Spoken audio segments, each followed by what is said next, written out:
Hello. Welcome back to the Lattes and Lore pod. Hi. We left you guys last week in the realm of Blunder, and that's where we are hopping back into.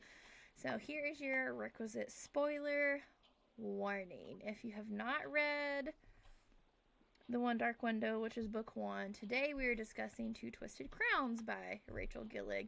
Amazing. Pause, save this, come back to these after you have read this amazing duology, because spoilers, we're talking about all the fun things. Like, biggest focus is in Two Twisted Crowns, but we will be diving back into some One Dark Window. Yes, absolutely. So, requisite This is your spoiler warning. So we left you guys off with, if you remember, Blunder's a mist-filled kingdom. It's surrounded by mists and shadows and secrets. It's excellent. Rachel Gillig's this sequel. It was kind of more like a reckoning. Here's the story: what happens after the fairytale event ends, and the heroes do not come out on top. Is how we were left at the end of One Dark Window. Yeah. We kind of left with Elspeth is in the tunnels. What I loved about it is like you immediately go from like a first person only book to multiple points of view. And anytime you go to a multiple point of view, you're going to get to see a world in a whole nother light. So it kind of starts out with Elspeth honestly like screaming in her head, let me out, let me out, let me out. And she's on a beach. She doesn't know where she's at. She doesn't remember who she is. And so we follow her through the journey of refinding herself, putting herself back together, sorting through her own mind, which is a mess because she's been occupied by the nightmare since she was a child.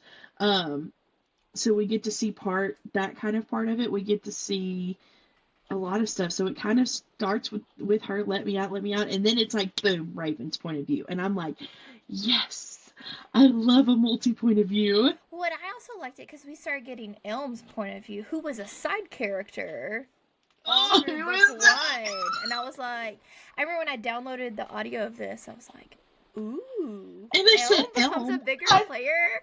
Because I didn't really love him in book one. I didn't hate him, but I was like, I'm not sure about you. And I was like, ooh, what's he going to do in book two? Because he gets a lot more page time. And he does, and he is smooth. He is a smooth talker. One of my favorite book characters. Yes, absolutely. Out of all of them. Is so good. Because you really see his development as a character and his process, and you really understand why he's like, I am not like the other Rowans. That's like something he's very much like, don't say I'm like my father, I'm like my brother, anything.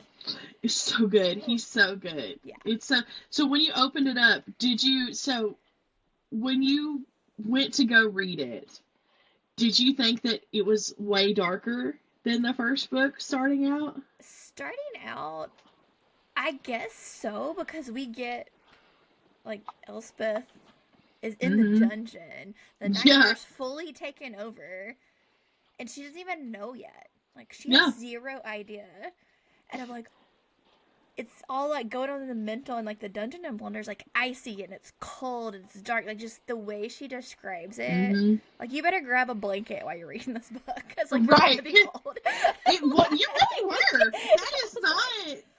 It's like very quickly we get where the king is questioning, like, her entire family. You know, and, like, I didn't even know. And so, like, Ione's there, and she's very cold because the maiden card and all this. But, like, he pulls her Elspeth's dad in there and her uncle and all this. And it's like, oh. Like, he's questioning the whole dang family. Like, he's, like, gonna murder them all if given the chance. Like, right. He is not playing. It's just dark, and it was it's so good. I love a good dark story anyway. I do too. Like, give me all the good secrets and dark twists and everything. But this was just like, it ended dark.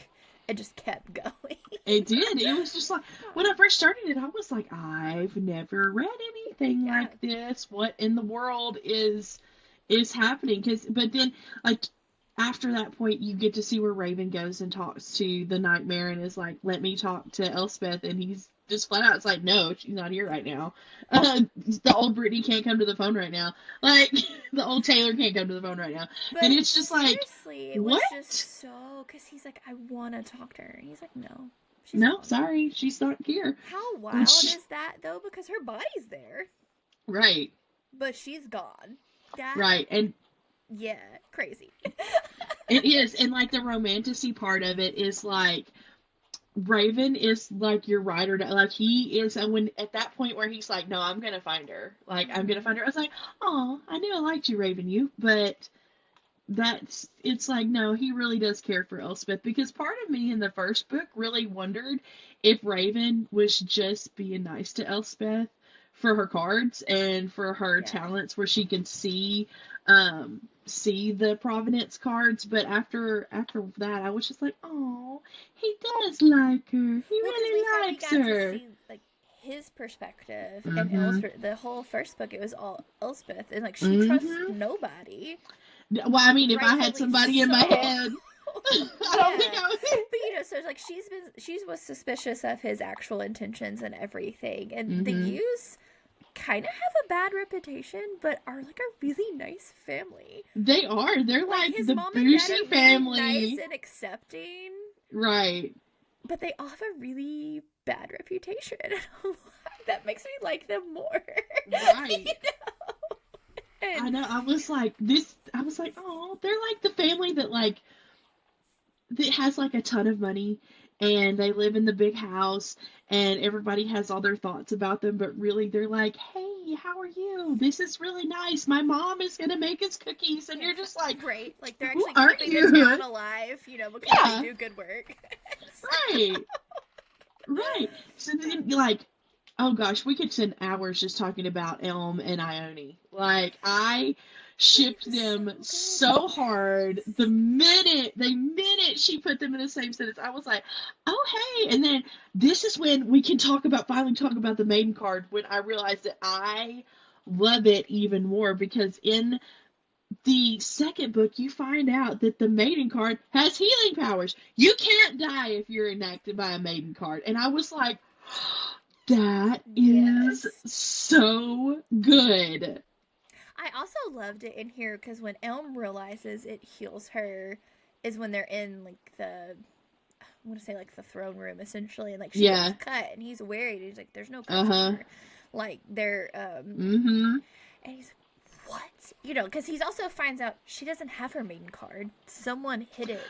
You know, like, yes, when he starts finding men out, like, so that's the only reason she came back. Like, she didn't run because Elm tried to save her family and Elspeth's family. I was like, okay, I kind of like you.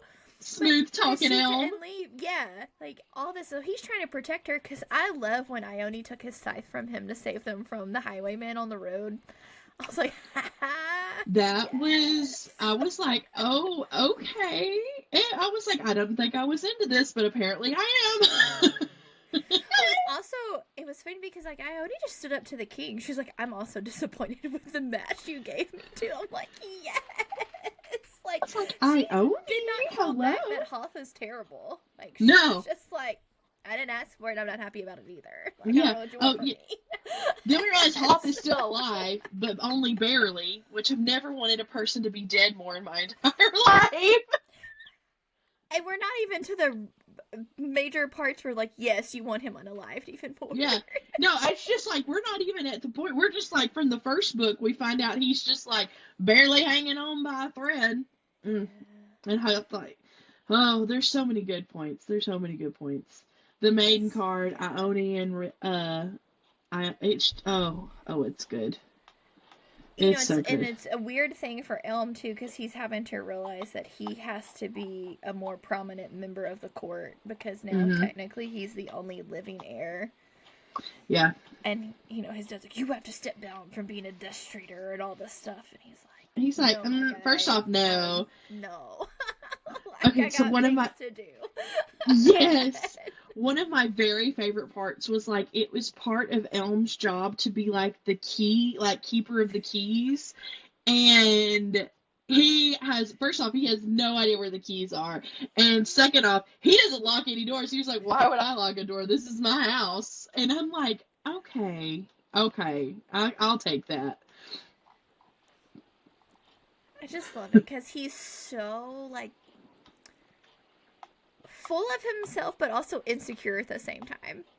Yeah. He is. He's very insecure. And then, like, real life character, because he has so confident in other areas, and in other areas he's like a zero. Like, please do not ask me to do any of those things.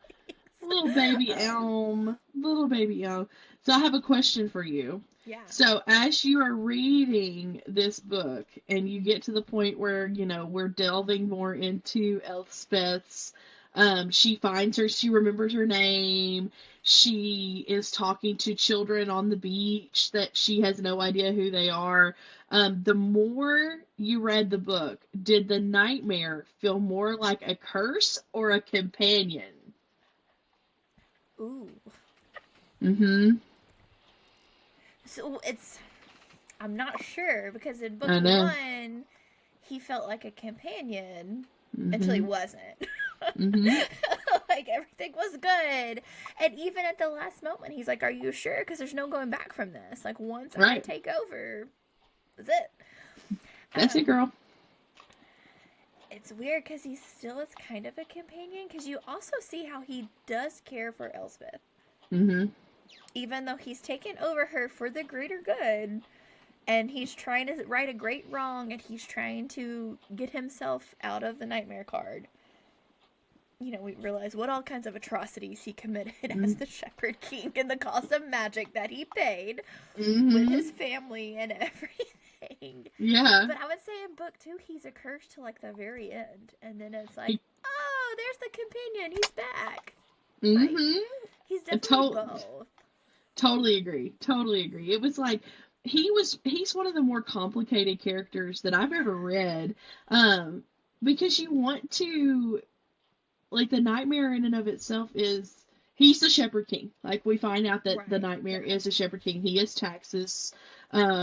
I forget his whole name. Taxus, Percival, Albus, Percival, Wilfred, Brian, Dumbledore. I don't know. Taxus, something. Percival, that's I'm like, okay, Dumbledore.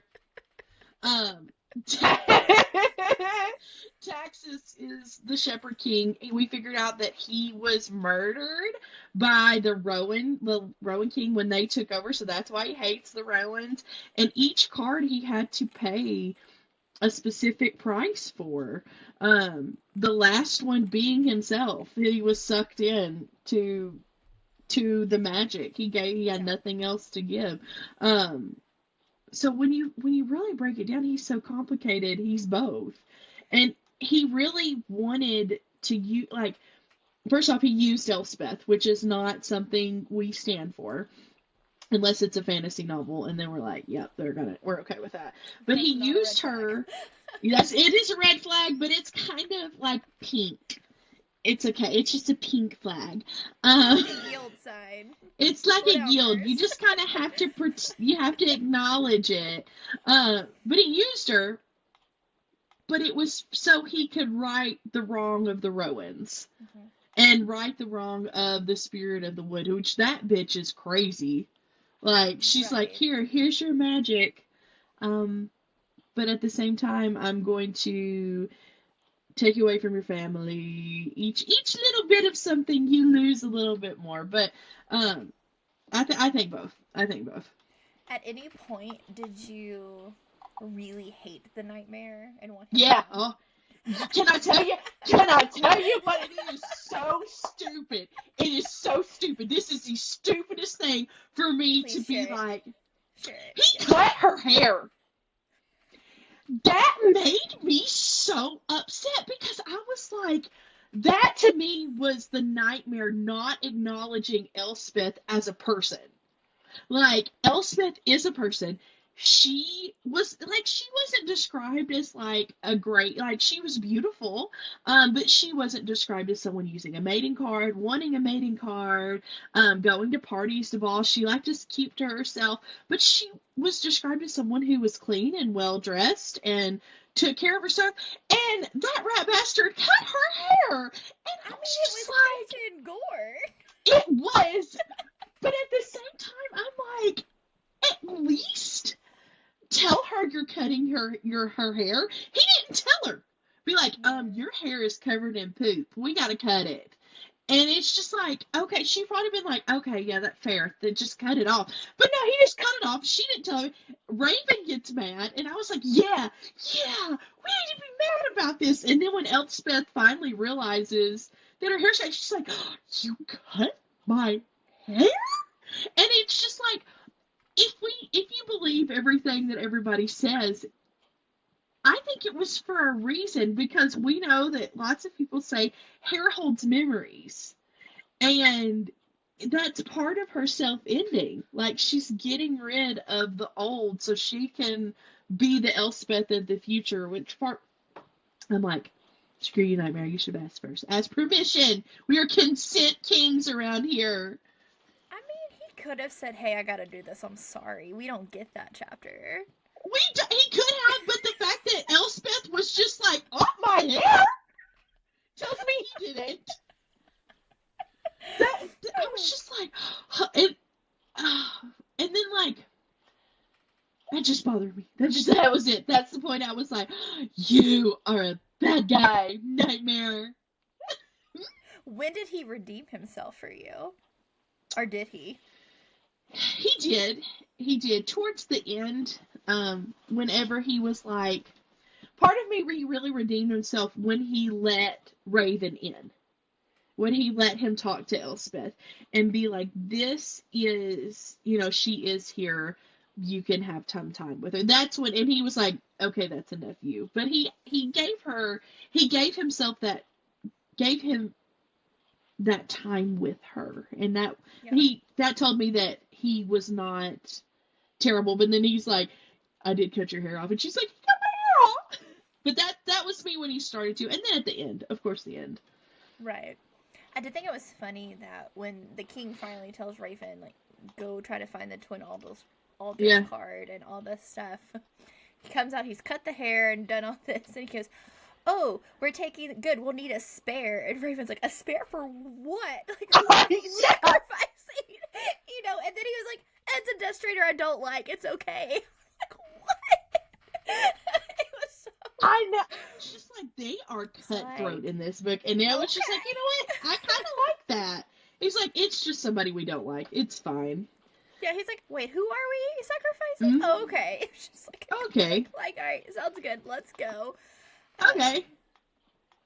But their journey through the woods was wild. Like, that whole... The whole time they go through the woods, when they meet that random group of people that live in the woods, I was like, what in the... It felt so... I don't know. It was like, we have like an official side quest. Like, this is a side quest you have to finish. And I liked that. I thought that was really good. I enjoyed having their story going along, and then we got to see a lot more of Elma and Ione trying to find her maiden card. Finding out that Mom tried to kill her by throwing her out a window. Yeah! And freaking die because of the maiden card. And he was really pissed she didn't die. Like, he was really pissed she didn't die when he threw her out the window. When she finally tells that story, she woke up on the ground. It was like... I was like, she's like, I woke up on the ground, all mute. And I was like, in my head... I immediately, and this is so stupid because this is just how my brain works. That point in, what is it? What is the dang movie called? I can't think of it. Jack Skellington and Sally. The night, I'm so mad. The Night Before Christmas. Yes, The Night Before Christmas. Yeah. Yes, when she is trying to get out to go see Jack Skellington, and she, like, unzips herself and then sews herself back up at the bottom, and she's just in pieces. Or when Death Becomes Her, if y'all have ever seen Death Becomes Her with Goldie Hawn and Meryl Streep, and they fall off, and they're, like, in little pieces, like, do you remember where you parked the car? And they're just, like, little hands and that's just what I thought of as Ione's at the bottom of... I mean, first off, can you imagine being thrown out of a window at the top of a tower by your fiance? Right, there's like, they kind of were supposed to like each other, even though he's a piece of garbage. He's Joffrey. He's totally Joffrey. He's a well-written bad guy. So is Jaw. I'm like, you are you little turd. Yeah. But it was crazy. And then when his buddy figures out the maiden card heals and he heals Hoth, I was like, oh, that made me so mad. I was so mad. Made me so mad. Like Jack freaking Barlow was alive again. He's gonna be the only one that survives that series. He's gonna be the last man standing. I'm convinced in that series. He's the Onceler. He's like in the Lorax. Jack Barlow's the Onceler at the end that tells you the story. Probably, but I was just like, Hoth becoming alive, and like Hoth, we could spit. Let's just hash the shit out about Hoth and how much of a shitty human he is. He is an abuser. He obviously threw Ione out a window, but we find out when Elm starts talking that the Rowans really believe in the whole scythe is pain thing, and they used to like abuse each other with the scythe cards. Like they would use the scythe card on each other to abuse, and I was like, that is so messed up. That is we got like a brief, like they hinted that Elm was mistreated at Stone at the castle and all at this. At Stone, which is what a great sign. Brought him to the U's castle or mansion, whatever. Yeah. And it's just like, okay, something went on. There's a reason he does not like his other family. Right. There's a reason he's trying to, collect the deck out from under their nose, essentially, and all this. Like, it was so sad. It is. It's so sad. And, like, in my head, as soon as you said that, the mansion, I was like, oh, my God, the U's are the Malfoys if they weren't a bad guys. Like, that is the U. I was like, they're the rich kids. But they're the good guy. Like, there's the Malfoys were good. Fanfic, it'll be fine. Girl, let me tell you, we're gonna sidebar. If you have never read a Hermione fanfic, you stop what you're reading right now and you go look one up. Don't read it around your parents. Don't read it around your children because that shit is dirty. But it is one of the best stories you will ever read. So. Definitely read Hermione.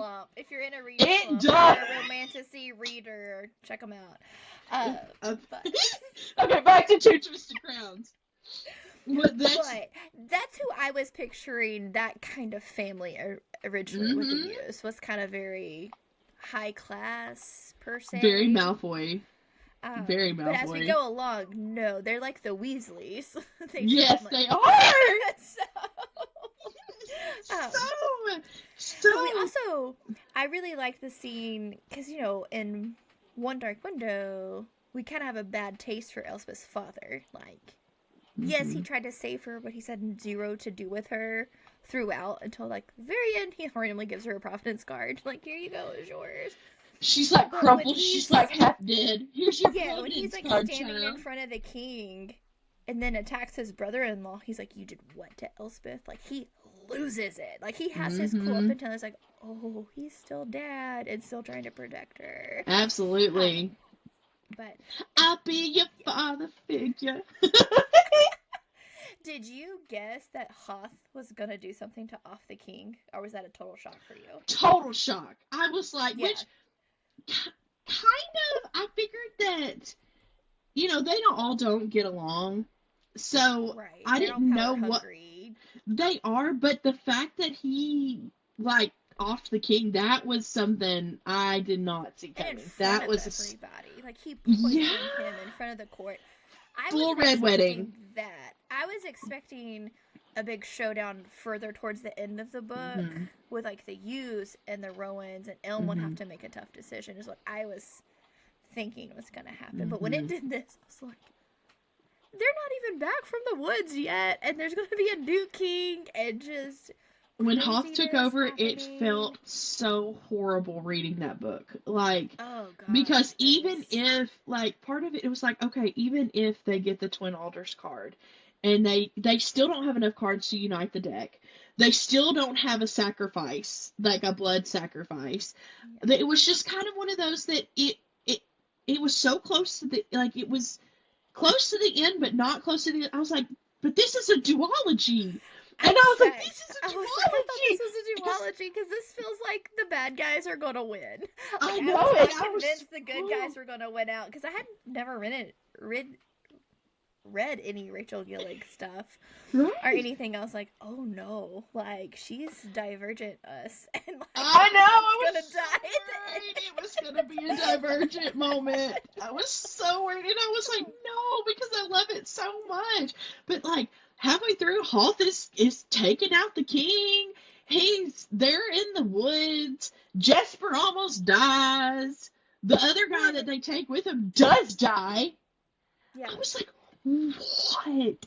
What are we going to do? Even when they get the Twin Alders card and they make it back to the original castle, you know, Hoth is there and all this. It's like, no. I was like, this is not going to work out well. That last 100 pages was so stressful to read. The most stressful, because the nightmare still has Elspeth. Elspeth's not in control of herself yet. And I'm just like, what is going to happen? And like, Hoth and I, running out of time because it's like the solstice.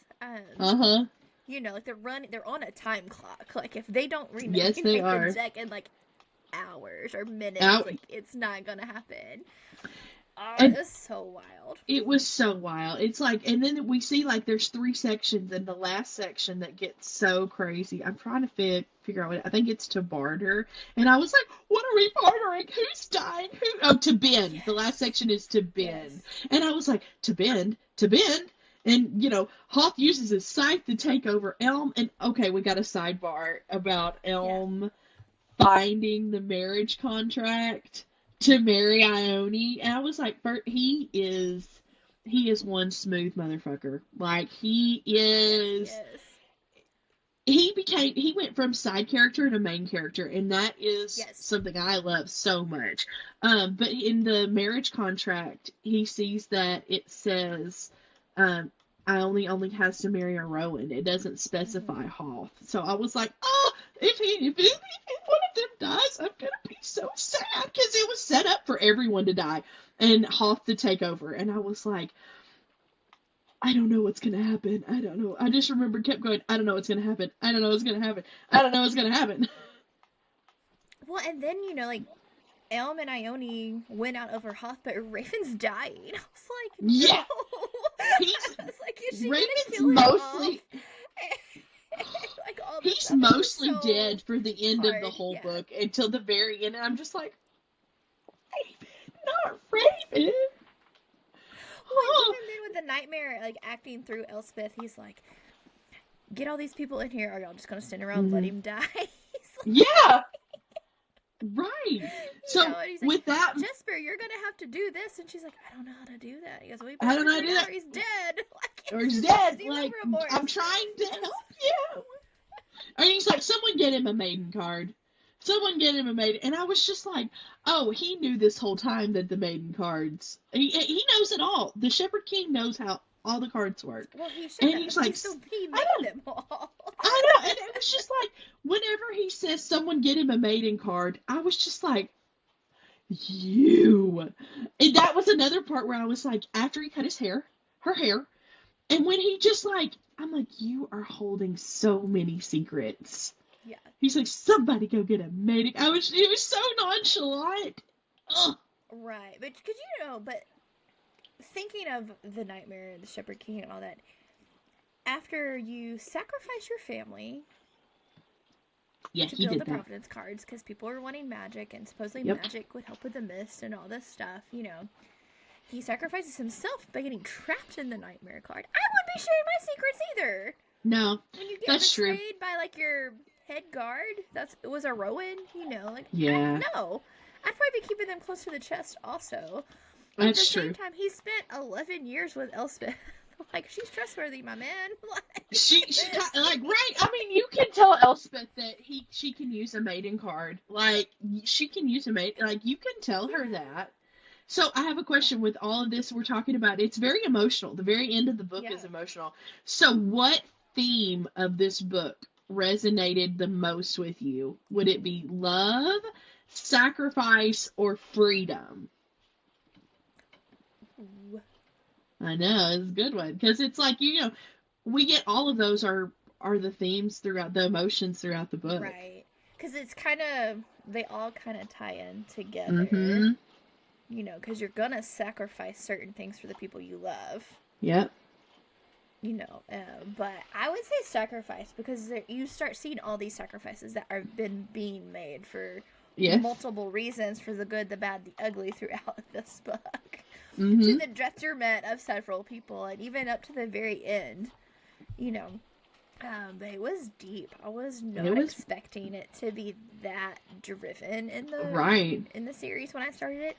It was very good. I also love the freedom aspect, because everybody was wanting freedom.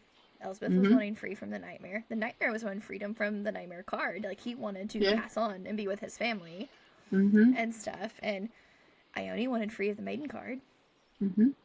Elm wanted freedom of his family. Like, it was great. Like, it was great. So good, but it was like, they're all about to sacrifice themselves and nothing happy is about to happen. Like, Blunder a mist-shrouded kingdom run by Hoth.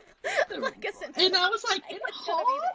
Oh, it was so awful. It was so awful. So which emotion, when you were reading the finale, did you, which like hit the hardest? Like, when you were reading through, we're at the final thing, Emery, Raven touches Emery, you get the prediction of Raven's death, Raven's dying, Hoth's at the end, right before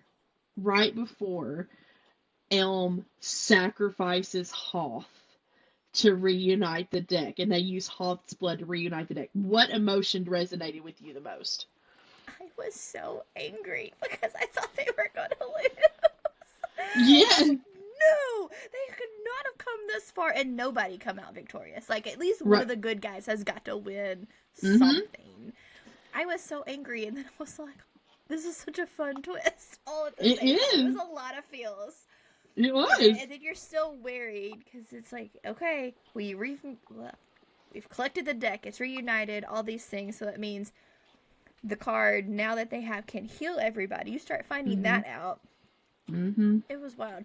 What did you think about the nightmare warning Raven that Elspeth couldn't touch the new card?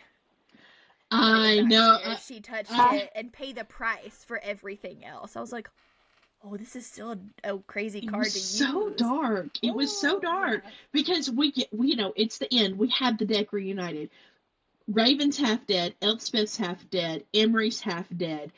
You don't know, and it's leading up to one of those three is going to be sacrificed, and you have no idea. Like, you don't know which one it's going to be. And I was just like, and then it's like, oh, that's how it's going to end. Like, it's going to be Elspeth. She's going to full divergent us, and she's going to kill Elspeth off. But then I was fully convinced. Me too. But then at the end, I was so shocked that Hoth was infected and could be sacrificed. I did not expect that at all. That was like, and one of the questions I have wrote down was like, what scene made you gasp out loud? That was my scene. When it was like, oh, this whole time, the king had his son, the heir to the throne. Yes, once it was revealed, it made sense, because I was like, that's why Hoth hated so many of the infected ones, because he also was one. But the king was such a hypocrite. Yes, for sure. Like, he wanted the infected ones around him for their magic, for his purposes. Right. And it was just crazy. But I love how Elm got to become king with the new card and all this, and making Blunder way better. But still, like, at the very end, I love, before we get to the epilogue, those last few moments of Elspeth and the nightmare together are so sweet. Oh, was just, it was so hard. Like, that was one of the best scenes I had. It was so well written, because it was like, with the card that fixes it all, the nightmare leaves Elspeth, and it's just beautiful. Like, it was so beautifully written. It was so well written, because they truly were companions. They really were. And just like, she was sad to let him go, and he was sad to leave, but they both knew it needed to happen. Like, she Yeah. needs to live. He needs to pass on. Like, he needs to be with Yes. his family finally in the afterlife Yes. and everything. And so good. It I was was like, so. okay. Everything ends I up, thought it was going to end really bad. Yeah, like, she wrapped it up very nicely. She really did. And The then the epilogue is really a fun epilogue, read. Ugh, it it's so is. good. You find out that Ione and Elm are running Blunder. You find out that one of the things that I thought was one of the biggest shocks was the fact that Raven kept his magic, so they could be in contact with Taxes. I was just like, part of me is a little concerned about that too, because I'm like, aren't you just gonna kind of waste away? Like, but is he? but I Since guess he could go touch the card whenever it's that time. Yeah, and I wonder though too if the degeneration is kind of negated since they've collected the original deck. That's true. And kind of rewrote it, and it's not like he's gonna be using it all the time now. Yeah, that's true. It was I liked how she wrapped it up. I did too. On pins and needles throughout a lot of. There were multiple times when I was listening to this, I just had to pause and sit down for a second. Oh, I know. It's just like, what in the world is it? And then, like, at the end, you're like, you think she sees yellow eyes in the wood? And part of me, I think she did. I think she saw a spirit. Like, I think she saw Taxes on the road to Hoth, or not Hoth. Ugh, Hoth is dead. Elm and Ione's wedding. Like, I think she did. I think she got that closure. I love the fact that they destroyed the scythe cards. Like, we don't need any so good. Like we don't need any more control over anybody. She wrapped it up very nicely. She put us on an emotional roller coaster. Rachel Gillig, you are the queen. We love you. Queen. Yes. Yeah, it is gothic fantasies. You are the queen. It was good. So good. Yeah. As you know, after reading Two Twisted Crowns, other than the maiden card, were there any other cards you were like, I want nothing to do with those cards after you found out the prices that were paid for them? Oh man. That's a hard one. After reading it, I didn't really want to use any of them. Like, after it gets done, I didn't really want to use any of them anymore. Like, you get through to the point where he's like, oh, he sacrificed his whole family. At that point, you're like, nah, I'm good. Don't need to use anymore. The whole time when we're like, that's getting revealed, I'm like, how did he keep going back? I know. I don't understand. I know. I was just like, after we're like, oh. Yeah. Okay. That was it. After the family sacrifice, I was like, nah, fam, I'm good. I am good. Yeah. I really enjoyed everybody's, like, growth throughout the book. It was really cool. It was also nice to see Elm and Elspeth kind of finally develop a trusting relationship at the end of it, you know. Finally? I'm like, God, the trauma these two have gone through. Oh. They kind of mirror each other to some degree. They really do. They remind me. They remind me a lot of Aelin and Dorian, like like how they're kind of mirror. It is. They remind me a lot of them. So to kind of end all of this, to kind of summarize our feelings, I have one more question for you. Yeah. In the realm of Blunder, after it's fixed, would you pick the Dark Forest or the Crumbling Castle? Where are you going? I'm going to the forest just to check it out. Yeah, I'm going to Elm's Castle because he's a smooth talker. I'm going to be like, hey. Fair. Yeah. What's up, my guy? What's up? What's up, my guy? Do you need any help running the country or anything? Because you got it going on. Yeah, might go hang out with Emery because he would no longer be bedridden and speaking out of his head. Like, he could be a fun time. He could be, and like already humorous on his deathbed. Like, he was, and one-liners. He was, and I love the fact that he gets to have like a childhood now. Like, he gets to be a person. Yeah, she wrapped it all up very well. Stuff. Yeah, she wrapped it up all well. I would like to know what Jesper gets up to. Me too. That would be. She's a really cool person. I would love for Rachel Gillig's universes to all be connected and Jesper shows up in another book. as a knight or something. Like, I would love that. That would be cool. I know she's got other stuff in the works, but Mm-hmm. I don't know. After she A like night in the destroyed my mall, heart or in A Night in a Moth, I don't know. listen, can't wait to That's talk another about that one. podcast. Yes. That is another podcast. If you haven't read that book, this is your warning to go read it right now, because you We will need be to read diving these in books. soon. Yes, we will. If you have any books that are like these, please tell me. Please let us know. We Please do. want to read them. We Comment, loved message it. us on our socials. This series was my first gothic kind of vibe reads. I enjoyed it. I didn't know I would like it. Me neither, but it was I was all in, man. All in from the word go. I highly recommend this duology. And also, I love a good duology. Y'all know, if you've been around for our several episodes, we have now or follow either one of us. We like our long book series, but also give me a standalone, a duology, a trilogy. Absolutely. Nice and tight, and like 2 or 3 books. We're happy. Yes, we are. So good. Rachel Gillig writes such a fun, very different magic system. It's easy to understand, but it's very enjoyable. Wild, because everything was forged in like grief and love. Like, that was how the it was. It hurt, but you were happy about it. Yes. Well, thank you for listening on this podcast. Like it, rate it, share it, comment. You can find us on Instagram, TikTok. I think that's the basic places where we are. But you have a good evening, guys. Bye guys.